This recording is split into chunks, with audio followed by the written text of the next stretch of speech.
Like if a nation wants to just No, own because it. it's decentralized. So I mean, I guess you could do like a buying It was war made in where America, you no? buy up all the Bitcoin. Actually, no one knows who the founder of Bitcoin is. It's a closely held secret. Whoa. There are like theories about who it could be. Like there are like 4 or 5 people that if you go on a deep dive on Reddit or something, like they're like, it's definitely this guy, and they're like, no, it's this other guy. Whoa. But yeah, there's like 3 or 4 people they think it could be, but no one knows for sure who invented Bitcoin. And that's on purpose. Like the guy who made it doesn't want to be Yeah, I think he just wanted to. wants to remain anonymous. Because it also used to be a much more sketchy thing. Like the way I was using Yeah, Bitcoin yeah. back in the day to like buy drugs online. Illegal. That's why it was made originally. Right. And then other people are like, oh, maybe there's a legitimate value to having like wealth that's not tied to an actual currency Nuts. like that a nation controls. But now it's at 100K, dude. Yeah. Per Bitcoin. I could have had $3 million. I'm at, dude. I could have had $3 million. Dude. Instead, I had like 2 pounds of weed and a bunch of Xanax. That was my Is that exchange worth rate. $3 million? At the time, yeah. I was on top of the world. I was back on then. top Are you for- kidding me? Dude, for like 6 months, I was living like a king as a Jesus. 21-year-old. And now look at you Uh, doing a podcast with. yeah, I think 400 I think views I think I have per $1,000 episode. in my bank account right now. So we really could have used that $3 million. God damn, dude. How Yeah. sad. How sad. But also, like, you know what? What are you gonna do? You can't do anything about it. All you can do is fix it for the future. Now we have to go out and we have to put all our money into whatever money you have left, Chris. Just put it in Bitcoin and $50 in Bitcoin. Then I can't pay you for the podcast this week. I can put Sorry, everything man. in Bitcoin. Wait, so can you technically take out a loan and put it in Bitcoin? I don't think there's the infrastructure for that. Maybe someone would like a private loan. I don't think a bank will do it, but you could probably find some sketchy guy. What's the difference between a private loan and a bank loan? A private loan would just be like you and me write a contract with a lawyer present to approve it, and I And then just you just give give you me my money? personal money and whatever interest or whatever you pay me back. So it's not through Whoa. a bank; it's like a personal What if we didn't get a contract involved? Then there would be handshake no agreement. Yeah, then there Yeah. would be no like what incentive to me to actually give you the money back. Is that how that works? To come pay you a visit. You think you have the capacity in your heart to break my bones? No, you're too cute, dude. I couldn't do it. I'd be there with the sledgehammer. You'd be like, please, please, please, please, You please. took my fucking money. Yeah. Yeah, and I just be like, oh, goddamn. All right, another week. And I'm but I- really sorry about it. but I really need it this time. Just give me 10 more days, please. Okay. Your fucking fist back. Dude, every time like I go to that dark place in my mind where like I'm really mad about something or mad at someone. Yeah. And I don't know, I think a lot of people do this. You play that fantasy of like how you're gonna get even or whatever, or like show them you're like, I'm gonna do this. And then the second it comes to do the first step of the plan, which isn't even like that bad, I'm like, I can't even. Can't do it. I can't even do the first preliminary like Can't. prep step. I don't have it in me, dude. I'm weak. Yeah, dude. I'm a gentle boy. I don't know. It's not. But here's the other thing. Every time I've wanted to do that to somebody, I ended up not doing it. And maybe it's because, like, oh, deep down. Or maybe it's honestly probably because I'm just a coward. But realistically, it's probably the second one. But every time I haven't done it, I've looked back, like, now. And I'm like, I'm so glad I didn't. So Because you didn't do it. I didn't lay down the law. I didn't lay down the law. I didn't. Why are you happy that you didn't lay down the law? Because then I look at those people. And no, you have to set boundaries for yourself. I'm better about that now. But like I used to not set boundaries, get like mistreated or taken advantage of, and then play these like fantasies of like how I'm gonna like fuck them over and get back at them. Yeah. And then I would like puss out of doing anything and just sit there and be like a bitch. Yeah. But I'm so glad I didn't, because now I look at their lives and all of those people, every single one to a fault, it lives horrible lives. They're so much worse than mine. And it's like, and then I get to live in the good feeling that like I didn't do that to them. They did that They to did that themselves. themselves. And that's so much more empowering to be Yes, like, dude. you know, the universe understood they were ruined this. shitty. Yes. The universe, you know, God took care of I'm it. just gonna let you continue to be the shitty person you are and let karma set in. Exactly, dude. It's Yeah. great. It feels so, and then I don't have to feel guilty. Because, you know, if I had done whatever, like, psycho shit I thought probably wouldn't have worked because I was on so many drugs. But, you know, if I had done it and it worked, right? And then that person's life's ruined now. I might be like, oh, maybe that was an overreaction. Yeah, but you could have also, if you said something, you could have saved yourself some trouble if they were like, okay, sorry, course correct for just that thing, and then they go back to being their regular selves. Oh yeah, I'm better about that now. Now I set boundaries. Hell yeah, right. But like right when you met me, Matt, before that point, like before I was sober, I set 0 boundaries. I remember sitting in the Christopher Martin's fucking after the open mic, and you would just have like a beer in your hand, and then I would just say, "What about this comic, huh?" And you'd go, "That comic's a fucking," and then just drop the F-bomb. Yeah, no, dude, that was me. I would set no boundaries, get horribly taken advantage of by predatory people that could sense that. Yeah. But then at the same time, I was so bitter and resentful that I would just talk shit. That was my only defense mechanism. I was just naming. I was so new to comedy. I was just naming comics that I've heard of in Connecticut, and you'd be like, "That motherfucker's a fucking loser." To be fair, I was right about a lot of those. Yeah, dude. A lot of those guys don't do comedy anymore. Your hard opinions kept me fucking going, dude. Yeah. But I saw something in you, Matt. So good. I was like, you're not one of these losers. It was so good, dude. It was so good. Do you still feel that way? Do you still feel that way about me? I need validation. I'm always building it. Don't act like I don't constantly send you positive feedback. Chris is fantastic with it. He's very supportive in my endeavors, and vice versa. And on the other hand, when it comes to me supporting Chris, last night when we were on Call of Duty and he was doing really bad, I was holding him accountable. Dude, I wanted to jump. I haven't been that mad at video games in a while. I wanted to jump through and punch you in the face. You're like, oh, no, dude, it's a hard game. You'll get them next time. And I was like, oh, I'm going to fucking get... Every time I would die in Search and Destroy, I would just look at what Chris was doing next. You watch my screen, just be like, Chris, you got to look at your boundaries. Watch your corners. Watch, what are you doing? Watch. He'd be like, you fucking died already. Don't fucking talk. It was so funny. Dude, my friend Jake was loving that because he knows how I get about that stuff. He does that shit to me too. Yeah. So fucking funny. I was doing it to Evan too. Evan was not laughing. Oh, Evan's not the best sport about that stuff. At all. I was like, oh no. It's so interesting because I'm never on that side of Evan, I'm always on the side of like Evan where I'm making him laugh and like, and so whenever I poke fun at him when he's doing bad, I think that he's going to like laugh it off and he does not. My favorite He's in was a totally different fucking mentality. The one game I was actually doing decent where I got like 2 kills. We're like, oh my God, everybody, Chris got 2 kills. That's so good. Guys, this is great. I'm like, dude, I'm going to kill you. You know what, Chris? That was actually really good because you have 1 death, but you got 2 kills. Yeah, dude, I was so bad. It was so much fun. I'm glad you guys got to interact with Jake. Dude, yeah, Jake's cool. That's Jake's cool as hell. I can't wait to. He's one of the homies from the past. Yeah, hell yeah. Still the homie. He made it through the great filter. He was a friend of Craig's. He was a friend of Craig's. He was a Craigland Dale friend. I'm so glad I still have some people in my life that were witness to that era. Yeah. Because most if you didn't, then it could just be like a fucking figment of your imagination for all we know, you know? Sometimes I'll be remembering shit. I'm like, there's no way it was that crazy. And then I'll just call Jake, and he'll be like, oh, no, man, that happened. And I'm like, oh, fuck, dude, we're horrible. We're going to hell when we die. Jesus.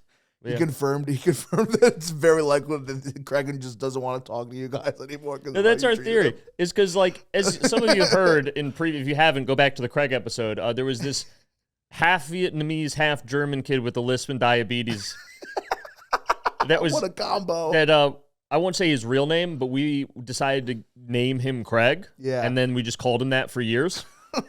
And he was younger than us, and he was like our sidekick.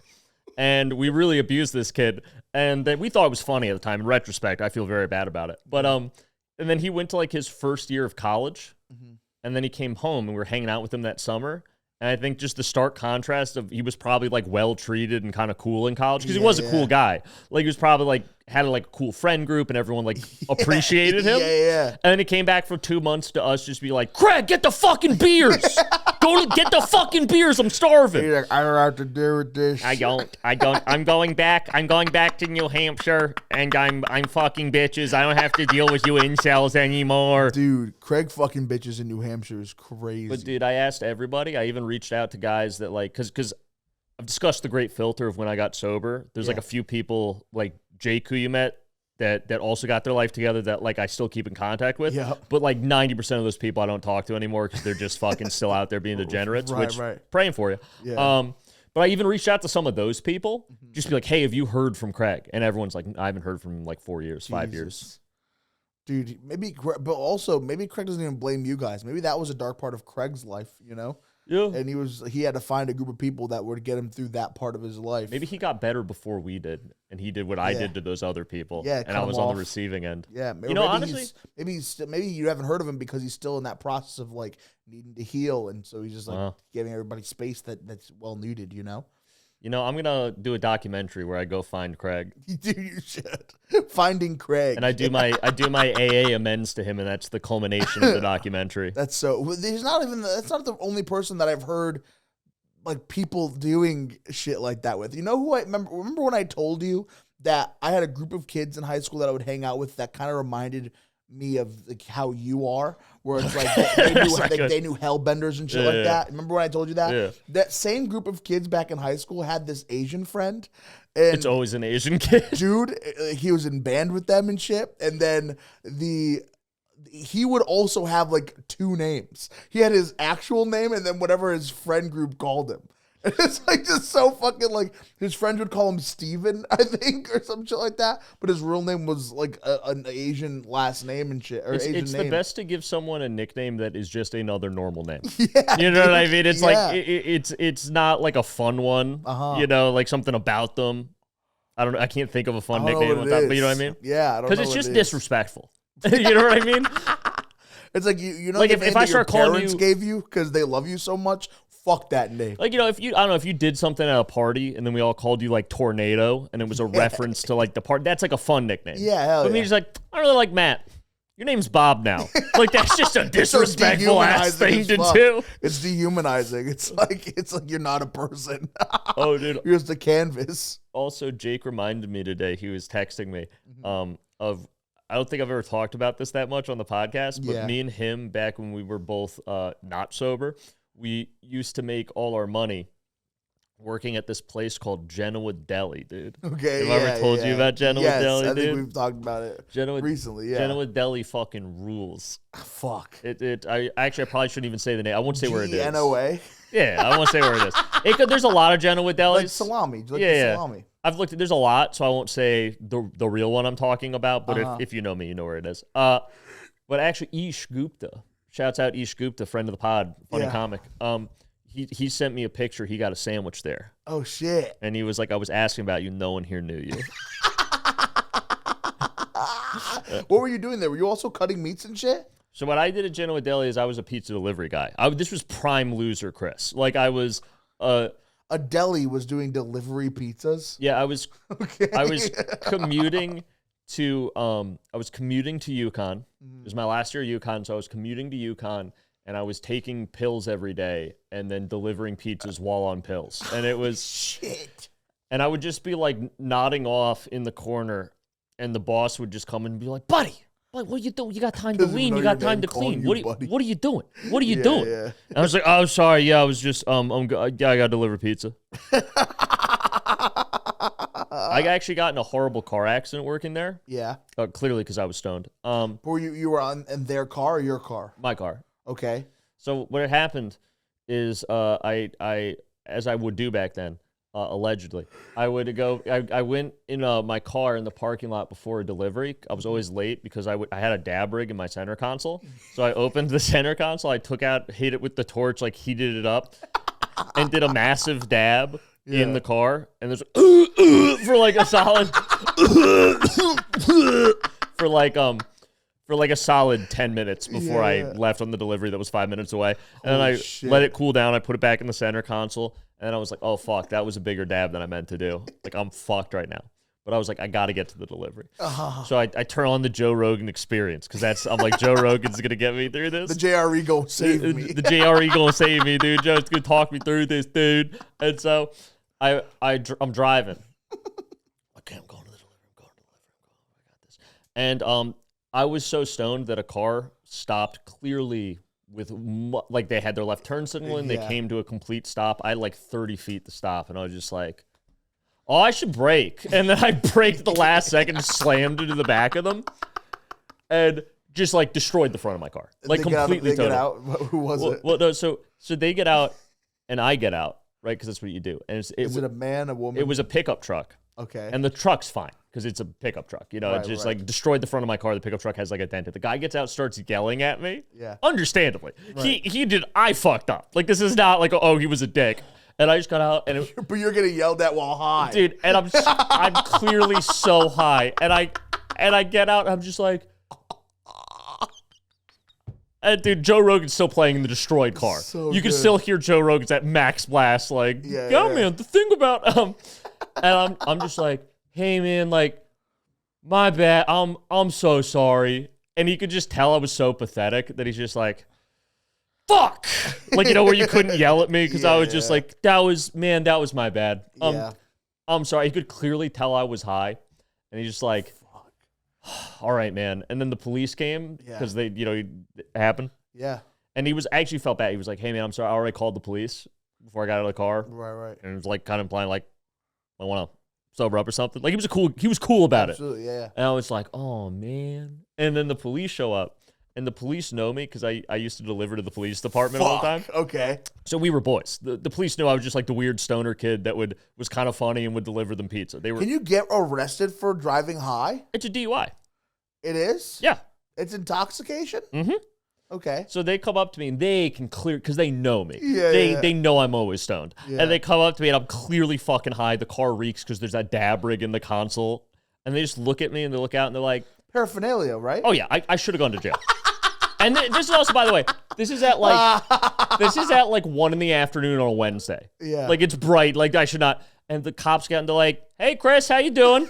And I'm just like, oh, what's up, officer? How you doing, lieutenant? Like I knew both the guys that came. Jesus. And they start talking to me and they take the report and they're like, so what happened? The guy gives his report, which is just like, I stopped and clearly signaled and then a car smashed in the back of me. Yeah. And I was like, honestly, man, like I tried to hit the brakes, just didn't work. That was the quickest I could have.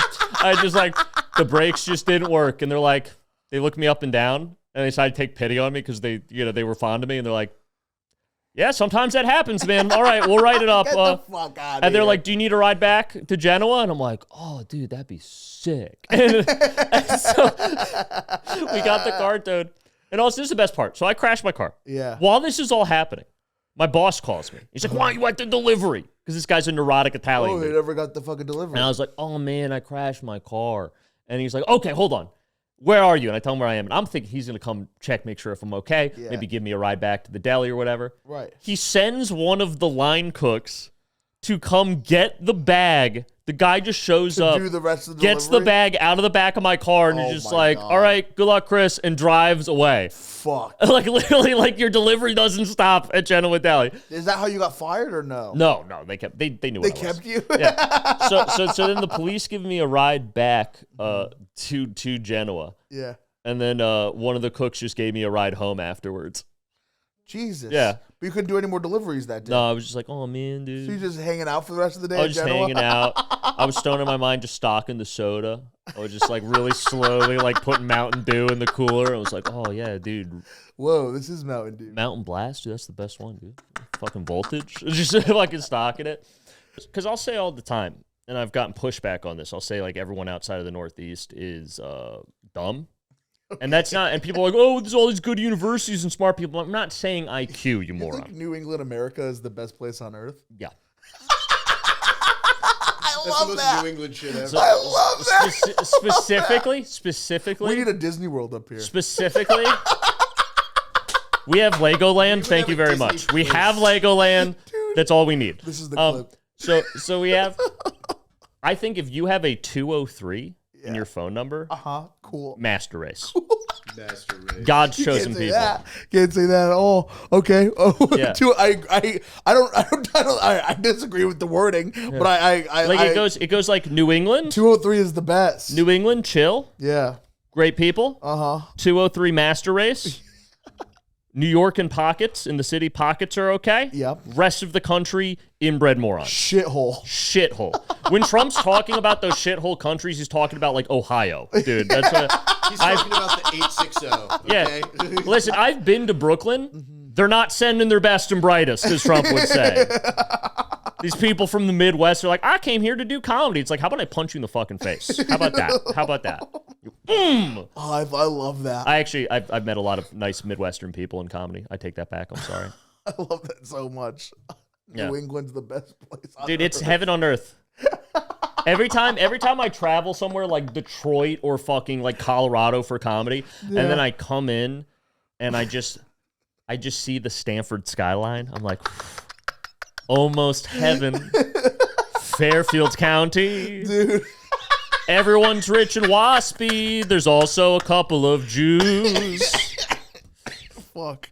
You see the water and you see a skyline behind the water, and you're like, this is home. I see the Long Island, the trash floating the Long Island Sound. I'm like, this is the purest water on Dude, earth. there's a lot of comics. I go up to that water. I just I slurp sip it. from it. Chris, that's salt water. Because Stop. even if it's garbage water, it's the cleanest garbage on earth. It's the Northeast. There's a lot of Connecticut comics that I think would love the Michigan scene because the Michigan scene is so like it's the least clicky thing I've ever seen. Like Yeah. they're all very supportive of one another.